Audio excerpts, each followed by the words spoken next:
Grazing the cows in Sri Mayapur ధామ్.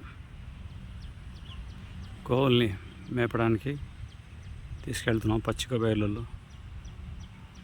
చక్కటి అందమైనటువంటి వాతావరణంలో గోవులు తాళ్లతో కట్టి వేయకుండా ఎంతో ఆహ్లాదకరంగా గడ్డిని వేస్తూ ఎంతో సంతృప్తిగా తిరుగుతున్నాయి. సో ఈ విధంగా గోవుల్ని కనుక మనం పూజించినట్లయితే సమాజం అంతా కూడా ఎంతో ఆనందంగా సంతోషంగా ఉంటుంది. ఎక్కడైతే గోవులు సంతోషంగా ఉండవు అక్కడ సమాజం కూడా పతనం అవుతుంది. జై గోమాతా కీ జై. నమో బ్రహ్మణ్య దేవాయ గో బ్రాహ్మణ హితాయ స జగద్హితాయ కృష్ణాయ గోవిందాయ నమో నమః. గోవింద జయ జయ గోపాల జయ జయ రాధారమణ హరి గోవింద జయ జయ.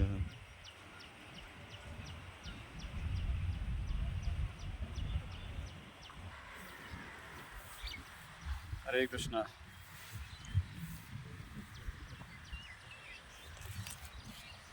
సో మాయాపూర్ ధామ్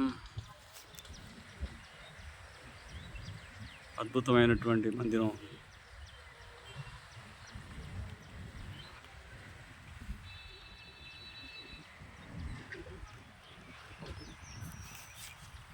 హరే కృష్ణ.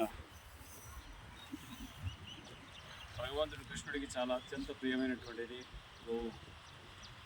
ఆ గోవుని సేవించినట్లయితే భగవంతుడు కూడా ఎంతో సంతృప్తి చెందుతారు. మనకి చాణక్య పండితులు చెప్తారు, ప్రతి ఒక్క వ్యక్తికి 7 తల్లులు ఉన్నారని. ఆత్మమాత, గురువు పత్ని, బ్రహ్మణి, రాజపత్నిక, ధేనుర్ధాత్రి, సుతా, పృథ్వీ, సప్తైత, మాతరస్మృత. సో 7 తల్లుల్లో మనకు గమనించినటువంటి తల్లి రాజమాత, బ్రాహ్మణ పత్ని, అదేవిధంగా గోమాత, భూమాత. సో గోవుని మనం సేవించకుండా డైరెక్ట్గా మనం కృష్ణుడిని సంతృప్తిపరచాలంటే ఏ విధంగా కూడా మనం సంతృప్తిపరచలేము. భగవంతుడికి ఇష్టమైనటువంటి పాలు, పెరుగు, మీగడ, వెన్న, నెయ్యి, ఆ విధంగా మనకి కావాల్సినటువంటి పంచామృతం అంతా గోవే మనకు సమకూరుస్తుంది. సో గోవు యొక్క ప్రమేయం లేని ఎటువంటి సంస్కారాలు నిర్వహించలేము, ఎటువంటి సేవ భగవంతుడికి మనం చేయలేము. సో గోవుని కాపాడాల్సినటువంటి బాధ్యత మనందరిది కూడా. ఇక్కడ గోమాత ఎక్కడ కూడా మీరు చూడండి తాళ్ళతో కట్టివేయడం ఎంతో ప్రశాంతంగా, ఎంతో ఆనందంగా ఉంది, ఎంతో ఆరోగ్యంగా కూడా ఉన్నాయి. సో ఈ విధంగా ఉండాలి గో. కనిపిస్తున్నాయి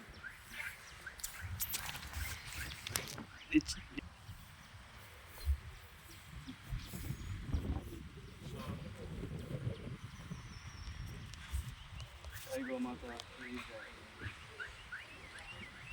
ఎక్కడ కూడా మనం చూస్తాం బృందావనంలో కృష్ణుడు గోవుల్ని కట్టేసి గోవుల షెడ్లో పెట్టి వాటిని ఇరుగిరిగా పెట్టేసి ఆ విధంగా ఉంచడం జరిగింది. సో ఆ విధంగా ఆయన కృష్ణుడు వేణుగానం ఊదగానే గోవులన్నీ కూడా కృష్ణుడి దగ్గరికి వచ్చేసాయి. అంత చక్కటి సంబంధం వాటికి ఉండేది. సో ఈ విధంగా మనం గోవుల్ని పోషించాలి. హరే కృష్ణ. గోవుని హరే గోవులు. హరే కృష్ణ.